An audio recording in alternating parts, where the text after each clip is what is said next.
Hey, this is Joe here from Bountiful Gardens. We're at our Ewing location in our beautiful greenhouse. I wanted to introduce this video the owner of Bountiful Gardens made last summer about tropicals and why everybody should have some in their containers, and to tell you about a unique promotion we are doing this weekend to promote our tropical line.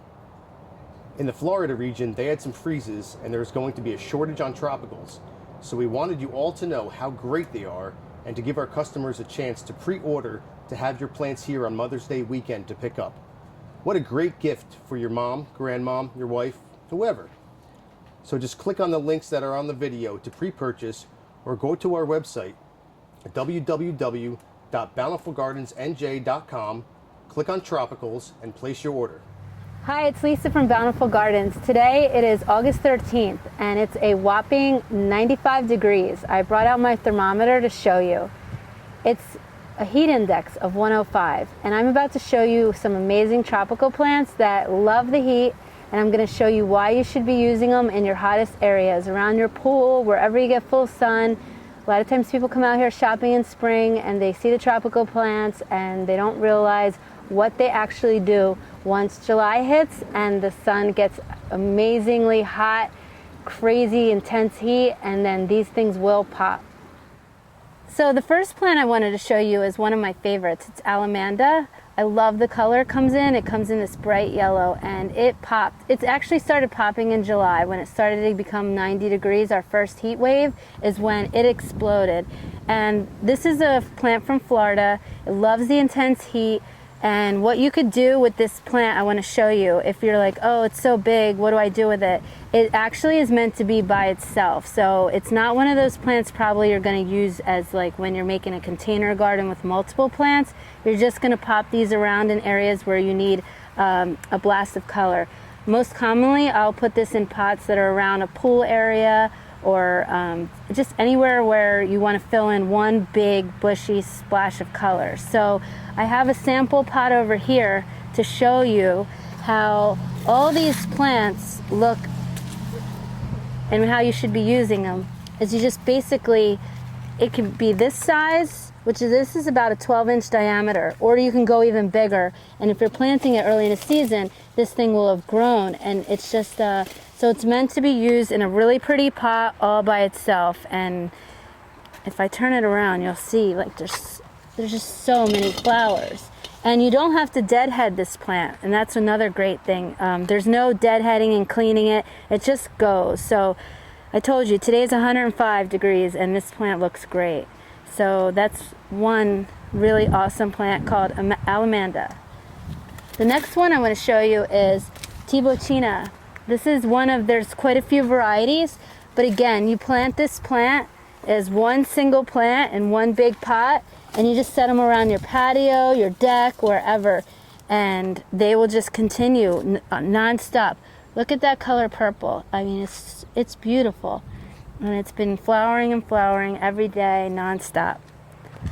Another really great plant, this is Diplodenia. This was what I just had in the pot.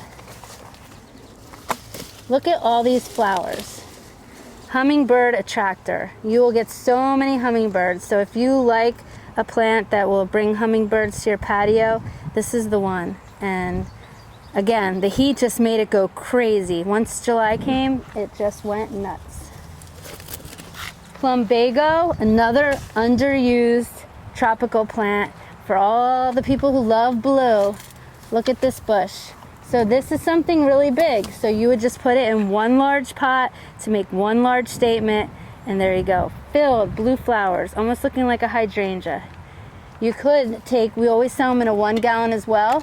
So if you wanted to do one in a big pot for like your big focal point plant, then you could put annuals around the edges, and it would be really pretty. Or if you have window boxes, so in a rectangular planter, like a window box or a big concrete planter like we have here, I'm going to do 3 of them in a row because it's a long statement, and then I can put some trailing plants or some taller plants and the trailing plants here. But this, no matter what, I know is going to be my focal point of this whole planter and what's going to really go crazy with this heat. So I just want to show you, again, name is Plumbago, and it's worth remembering. So this plant right here is called Chrysandra. It's from India.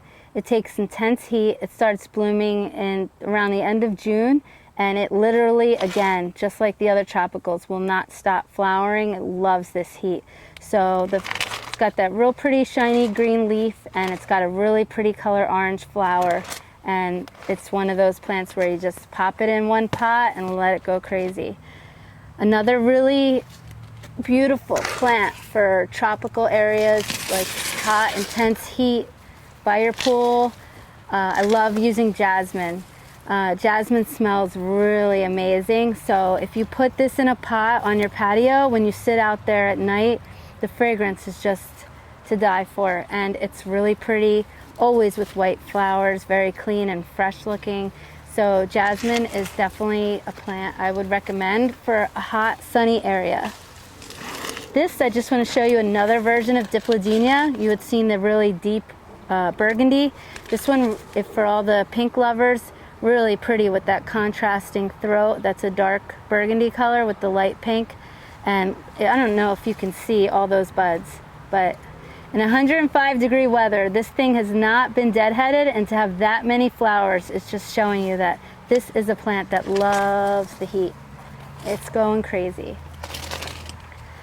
So for the person who kills all their hanging baskets because they are not good with watering, we also sell Dipladenia in a hanging basket. So it comes in pink, red, white, and you just hang it up and forget about it. You do have to water, but you know, once a day. It's not like these other plants that in 100-degree weather you'd have to water twice a day. All right. Enough of that. You guys get the point. Listen, tropicals are easy to care for. They love the heat. You can get great color out of them. And they'll last all winter as long as you're bringing them inside. I mean, look at these bougainvilleas we have over here. Plenty of variety in color, variety in the foliage. Look at these variegated leaves. They're beautiful. And they've been flowering all winter. So they'll give you flowers all summer, and they'll flower all winter as long as you provide them with sunlight. They look great on the deck, on the patio, as an accent, and you get the attraction in the indoors as well over the winter. So I just wanted to thank you guys for watching this video. And while you're at it, click on the link below, subscribe to our YouTube channel so you won't miss any videos. And come on down to our Ewing location, visit our greenhouse, and celebrate the beauty of Earth with us.